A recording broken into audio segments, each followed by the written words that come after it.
AETCM, the emergency medicine channel. Today we'll be discussing a case of an elderly man who presented to our ER with complaints of worsening breathing difficulty.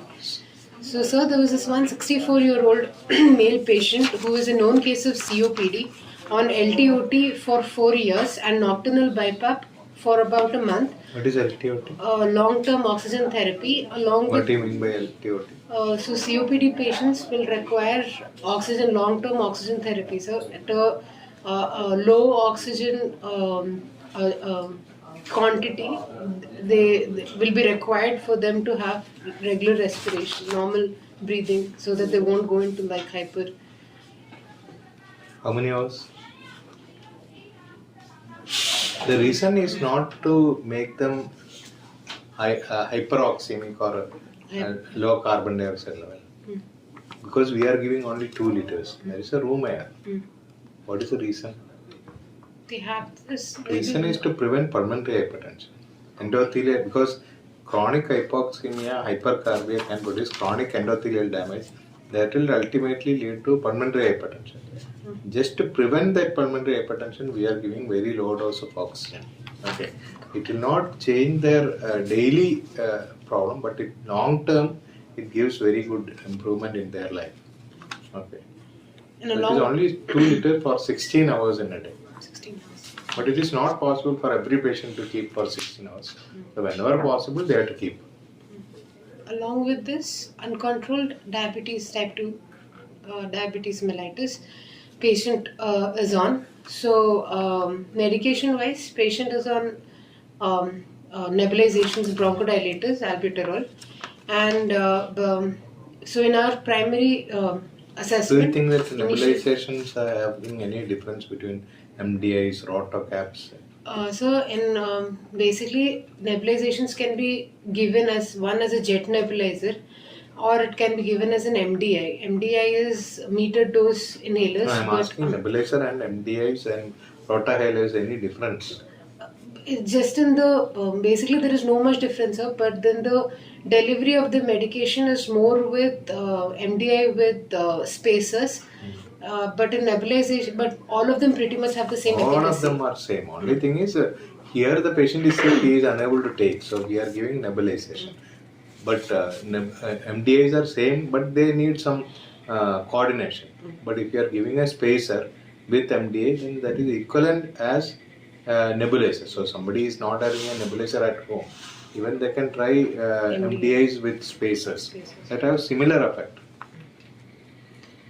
So in our initial 10-second assessment, patient was found to be drowsy but arousable, but obeying commands but confused. So in our primary survey, airway appeared patent. So what is first investigation you do in this patient? Drowsy, GRBS, elderly male. Blood sugar. Blood sugar is the first investigation. So in our primary survey, airway was patent, no increased secretions, no stridor noted, no any obvious obstruction in the oral cavity was seen. And then breathing wise, patient had respiratory distress, appeared to be tachypneic with a respiratory rate of 38 cycles per minute, maintaining oxygen of only about 80% in room air. Air entry was slightly reduced on the left side in comparison to the right side, and profound rhonchi was heard over both lung fields with basal minimal creps heard in the lower zones. Then, are there any cyanosis? No evidence of any cyanosis noted. So, then circulation-wise, all peripheral pulses were palpable but feeble, with a heart rate of 125 cycles per minute, tachycardic but regular in rhythm, and maintaining blood pressure of 100/60 millimeter mercury. Then disability-wise, he was E3, V4, M6. 13 on 15, with pupils being 2.5 mm bilaterally reactive to light. And exposure wise, he had normal body temperature of 98.6 degree Fahrenheit with the blood sugars of 192 milligram per deciliter. But considering patient's acute respiratory distress at this point in time, we first put him on nasal mask and started him on with 4 to 5 liters of oxygen, and simultaneously BiPAP machine was arranged. And then once the BiPAP machine was arranged, we put him on 12:6 NIV with a PEEP of 5 and FiO2 was only about 35% we gave, maintaining SpO2 of 88% and above, considering the background of COPD. So you don't want to give it a high? So there was earlier concept was that there was this most of us normal individuals work on hypoxic ventilatory drive, but these COPD patients work on hypercapnic ventilatory drive. So when we give oxygen to these people, then the respiratory centers COPD patients work up with what? Hypercarbia or hypoxic drive? They work more with hypoxic drive and normal ventilator. I said okay. No problem. Hypoxic drive is COPD patients, and normal healthy individuals work on hypercapnic drive. So, but because in COPD patients there will be like obstruction in the exhalation part, and they'll have chronic retention of PCO2. The body adapts to it, so their ventilatory drive changes to hypoxic. So when we give oxygen, then the drive comes down, and then the patient will have worsening of type 2 respiratory failure. So it is what we have to understand is more oxygen in a patient who is having COPD may be dangerous. Okay, only in acutely when the patient come with a distress, you can give more oxygen. And as and when the saturation improves over 84, 85, then you have to be very careful. Only low dose of oxygen is required. So controlled oxygen is the mainstay of treatment for COPD patients. And then we were targeting SpO2 of 88%. And then BiPAP was arranged. So this is how the respiratory bit was controlled. But the patient had profound bronchi. So we also started on nebulizations. That is albuterol nebulizations were started on this patient. And then normally we start salbutamol with bromide combination. So that is Deolin we start. So then along with this we put a 2-bore IV, large IV cannulas because patient's heart rate was also like tachycardic and BP was also on a lower level of 100/60 in this patient. So we were suspecting possible worsening of his hemodynamics. What may be the reason for hypotension? Hypotension, one because of, if at all the acute exacerbation is because of LRTI, could have caused sepsis because of you are in respiratory distress. BP reduces.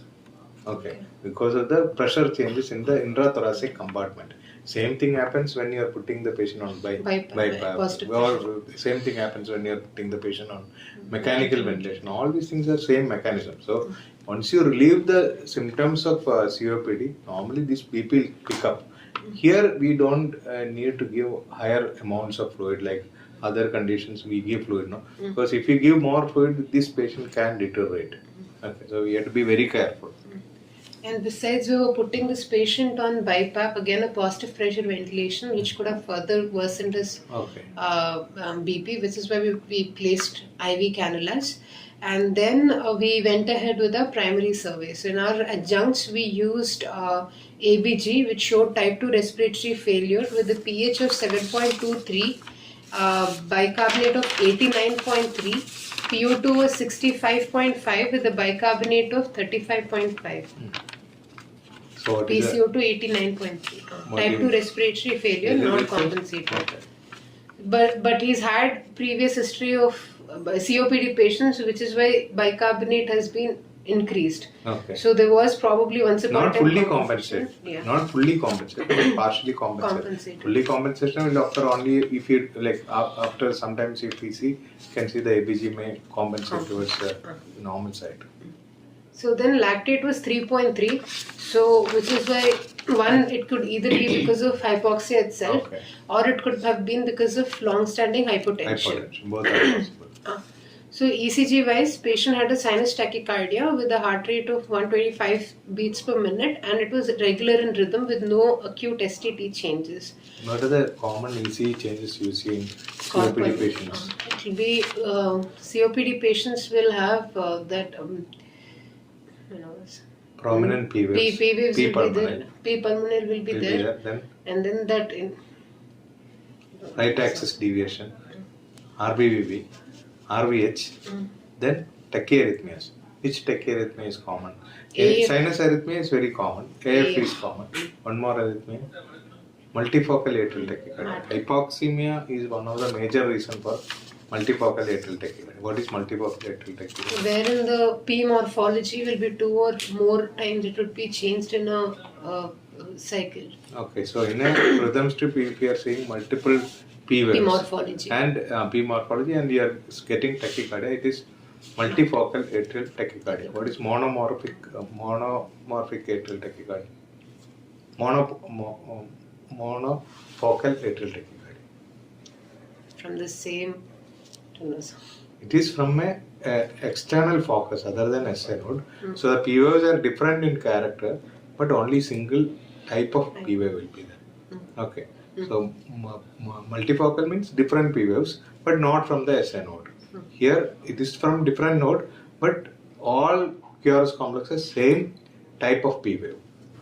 Okay.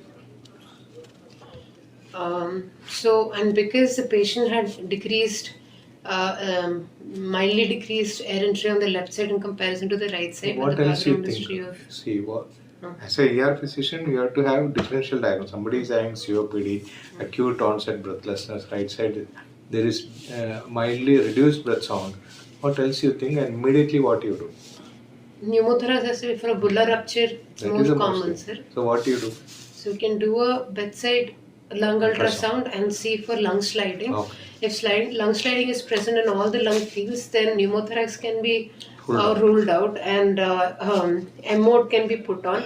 In normal M mode, it will be a seashore sign wherein the pleura will be seen as the sea and the lung parenchyma will be seen as a shore. Okay.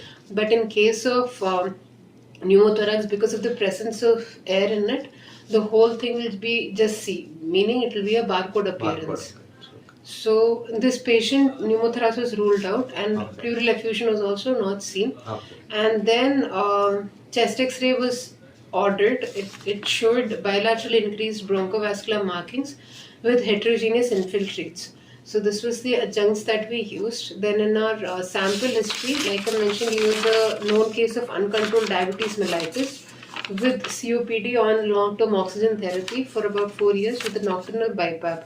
Now he basically presented to our ER with complaints of progressively worsening dyspnea, which earlier was about grade 2, now it had become grade 3 since about last 2 months, which is why he was shifted to nocturnal BiPAP for about a month. But despite this, he developed was still worsening, which is why he was brought. Along with this, he had productive cough. But there was no history of any hemoptysis, chest pain, palpitations, any nasal congestions of that sort in the history, and no even history of fever also or altered mental status. So our DD at this point in time was acute exacerbation of COPD. Acute infective exacerbation. Infective, yes. Second If it is asthma, it is only inflammatory exacerbation. Here we have to always think that it is infective exacerbation. What are the common infections? Mostly in it will be Haemophilus influenza or Streptococcus pneumonia. So, but in COPD Streptococcus patients, is commonest in all type of human beings. But in COPD, Streptococcus again it can be the Haemophilus and H influenza. Pseudomonas occurs only when you have healthcare associated infection, or you have bronchiectasis, cystic fibrosis.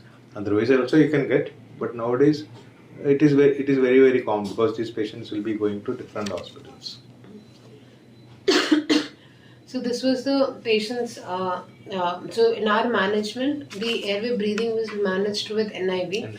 But then the problem that we encountered was, if at all this patient had not tolerated our NIV, then we would continue with the bronchodilators with anticholinergic agent like ipratropium bromide.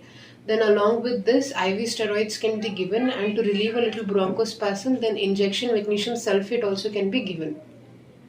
2 gram and 100 ml NS over 15 to 20 minutes. When we talk about IV steroids, either solmeterol can be given or methylprednisolone can be given, but oral, if the patient is able to tolerate, then 30 to 40 mg of prednisone can also be given. So steroids is also a mainstay of treatment in COPD exacerbation patients. So it will be beta-2 agonists along with anticholinergic agents. then magnesium sulfate to relieve a little bronchospasm, and IV steroids along with controlled oxygen therapy would be the management of a What is aminophylline? mild to moderate. Aminophylline.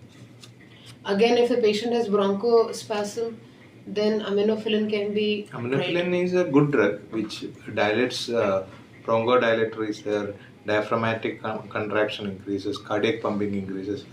Everywhere it has got a positive action, but it has got some side effects. Arrhythmias can be So caused. it is a highly arrhythmogenic and the therapeutic index is very narrow. So that's why it is not there in the guidelines, but still many doctors use it. IV aminophylline can be given as infusion. You have to be very careful when you are giving. Patient is already having tachycardia, he can go to arrhythmia. That is the only problem. So we can start if the patient is not improving with all this medication we give, but it is not there in the guidelines. At present, it is removed from the standard guidelines. So, and this patient was a smoker with a pack years of about 35, that smoking index. So then, so this would be the treatment mainstay of COPD patient if it all is just mild to moderate. And most of the COPD exacerbation patients are, the cause is infection. So we'll have to start on IV antibiotics. So either a fluoroquinolone like levofloxacin is good enough. Otherwise, even piperacillin, tazobactam, azithromycin can also be added to the regimen. Ceftriaxone, these medications can also be given as IV antibiotics. The idea is to cover the gram negatives that we discussed about earlier.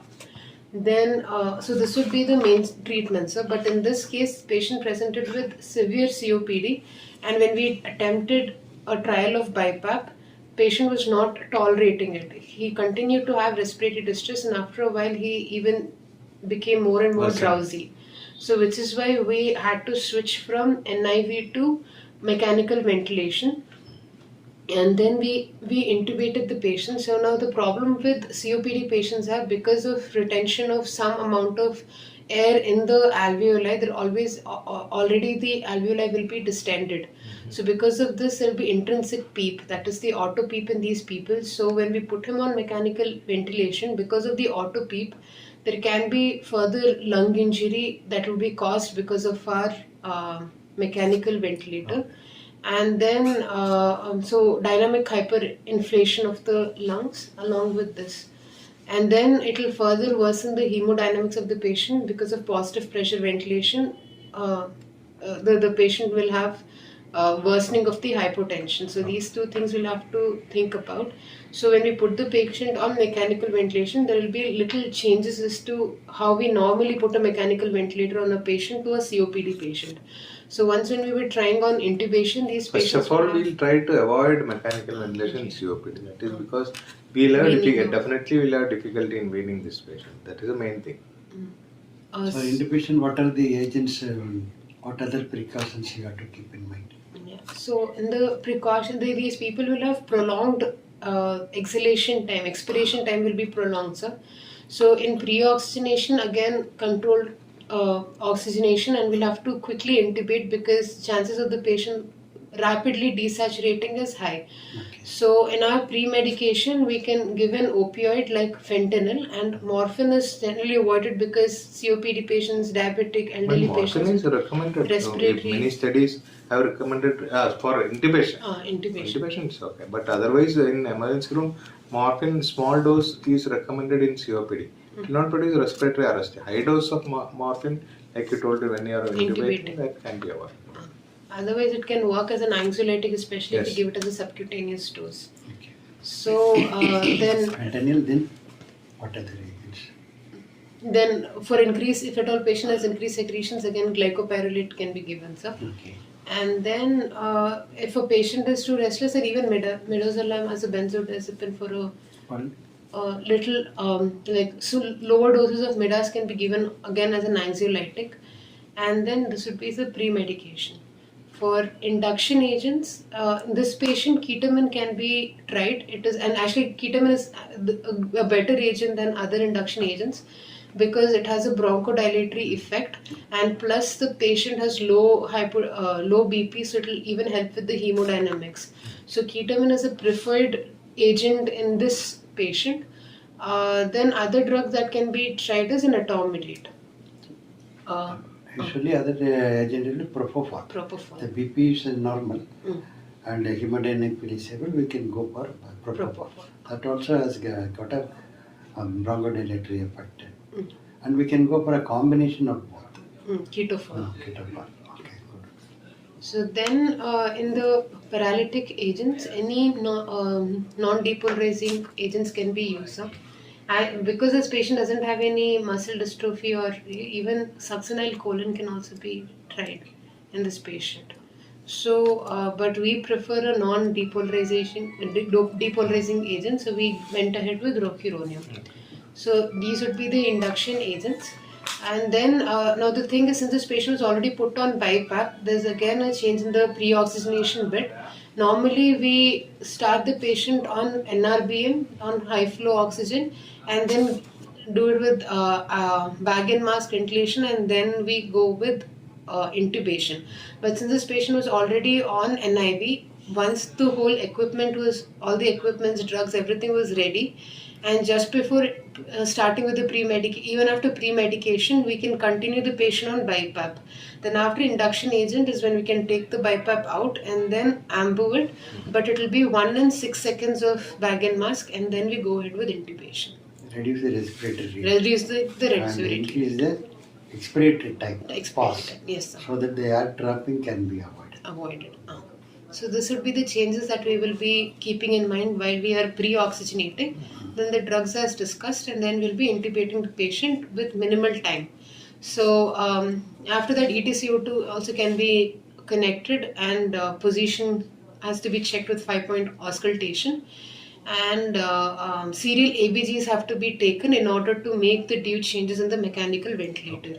So now the idea is, in the pressure waveforms that will come in, if at all there is auto peep, then it will not touch the baseline. We can see it in the waveforms if the patient is developing intrinsic peep.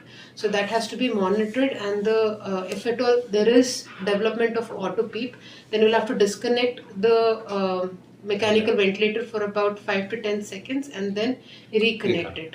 So this is so this is how we deal with the intrinsic PEEP, and we reduce the respiratory rate and prolong the expiratory phase of the patient.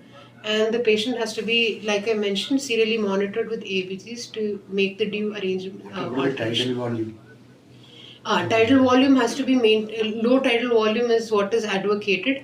About 6 ml per kg, that if a patient is achieving, that is good enough for a patient. 6 to 8 ml per kg of tidal volume with low respiratory rate, and I/E ratio should be 1:2 or higher. Peak airway pressure. Peak airway pressure can be again low. It has to be started with like 14, 16, and then not more than 30. Not more than 30. Should not exceed more. 30 centimeters of water. So with this we make ABGs we'll see, and then modify the ventilator settings accordingly. So what are the complications do you anticipate during the intubation as well as during the mechanical ventilation? During ventilation, again, if we it will start from pre-oxygenation itself. So while we are giving delivering oxygen to the patient, if the respiratory, if we hyperventilate, there will be issues of intrinsic PEEP. So that itself, auto PEEP will be developed because of trapping of the air. Alveoli will already be enlarged. So after we put on the mechanical ventilator, there's a hyperinflation, and it will cause rupture of the alveoli and cause barotrauma to the patient. The second thing is, if at all respiratory rate is again prolonged, then there will be more air trapping, and then bloating of abdomen can happen, and again it can cause aspiration. How will you overcome that?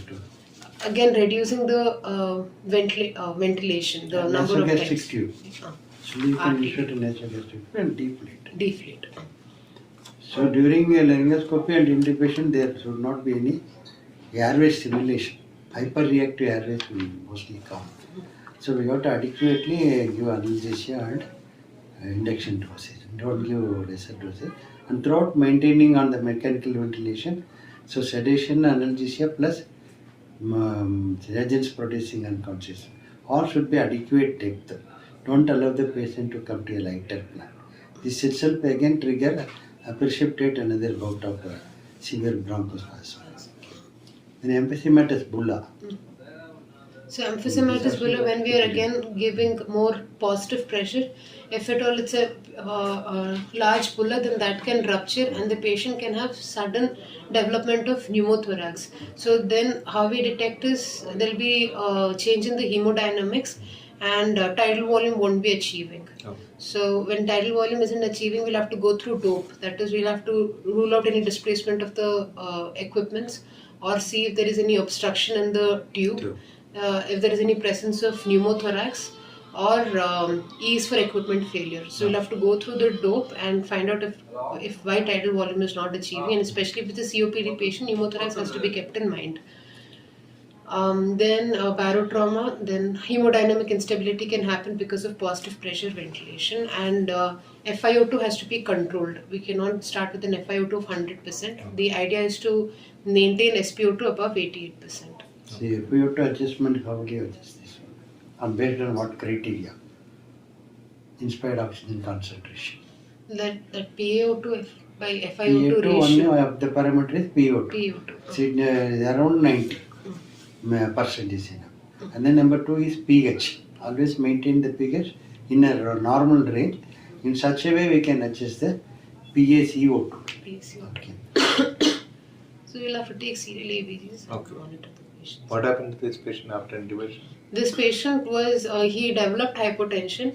So we put him on an ionotropic support of noradrenaline, and then we tapered and stopped NORAD. And because after about 1 day of mechanical ventilation, the patient sensorium improved. He was obeying our commands, neck holding was there, so we put him on a spontaneous trial, but patient was not tolerating the spontaneous trial. So for now we have just maintained the patient on sedation with ketamine infusion and fentanyl infusion, and then we will try weaning the patient off tomorrow.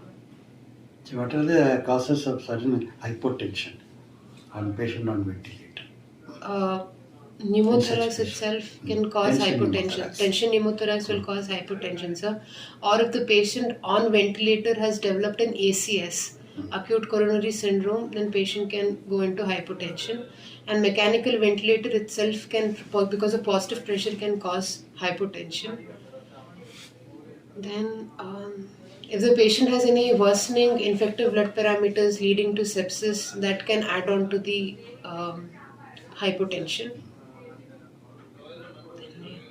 So always the IV fluid administration, hydration should be adequate. Otherwise the secretions will become thick and viscous. We can't suck it out. So that we have. So always better for prolonged ventilation, humidified and warmed gases always safe. Don't give dry, unhumidified gases. Then urine output has to be monitored, and lactate clearance have to be checked to see if the patient is improving or worsening on the lactate levels. But if this GRD? patient improved, so GRD prophylaxis. GRD prophylaxis. One, the patient has to be have kept on a head end elevation of about 30 degrees, and then we can give a proton pump inhibitors or H2 blockers can be given, but this patient was an RT, so we didn't give any. Prokinetics are very important Prokinetics. than proton pump inhibitors. They Prokinetics. have to be given prokinetics. So yeah, and then DVT prophylaxis. DVT prophylaxis has to. Then bed ulcers, that source has to be, if at all patient's going to be on a long-term Okay. mechanical ventilator. What are the difficulties in weaning in this patient other than it's a COPD patient? Definitely you'll have difficulty. Other than that, what else can be there? So COPD patients will become ventilator dependent because of that PCO2. We won't be able to wean them off like that, sir. And chances of ventilator failure is high because extubation failure is high, because even if you manage to extubate, the patient can develop again worsening of type 2 respiratory failure. So failure rates are also high, sir. So even after extubation, what are the reasons for failure rates? High failure rates. One is this reason because of carbon dioxide washout. Then Then infections. Infections. COPD on ventilator, definitely they'll develop ventilator-associated pneumonia within 48 hours if you are not not treating the patient properly with adequate hand washing and other things should be taken care of. Then hypokalemia. And next thing, hypokalemia is one of the major cause for weaning failure in patient who is having COPD because muscle weakness. So infections are very common in COPD after ventilation.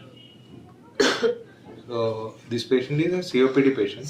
He came with acute exacerbation. He tried to avoid mechanical ventilation, but ultimately he landed in mechanical ventilation. Now it will be difficult to wean the patient. But this patient sensorium, everything is improving, sir. So I think sensorium improves very fast because once you remove carbon dioxide and you improve the oxygenation, sensorium improves because that is the main reason for altered sensorium. Once you remove that, patient will improve, but he will become dependent on mechanical ventilation. So immediately after removal from the tube, intubation, what else you can do to avoid this problem? Electrolytes have to be checked. Normally you can put the patient directly on BiPAP immediately after. BiPAP. So that is the easiest thing. Remove the patient on ventilator, put him on BiPAP, wait for patient to improve. Otherwise he may deteriorate again. So then we will slowly bring it down from BiPAP to nasal prongs and then to... How BiPAP helps? BiPAP again is positive pressure ventilation, sir. Okay. So basically what happens in COPD patients, because of air trapping, there will be, patient is not able to, some amount of air gets retained. So when there is positive pressure ventilation, basically patient has to make a more attempt in breathing. Work of breathing increases. So when there is positive pressure ventilation, because of the intrathoracic pressure being high, it will equate the atmospheric pressure and the patient's work of breathing comes down. It helps the diaphragm and intercostal muscles. Half of the load the machine takes. And patient in addition is supported. Yes.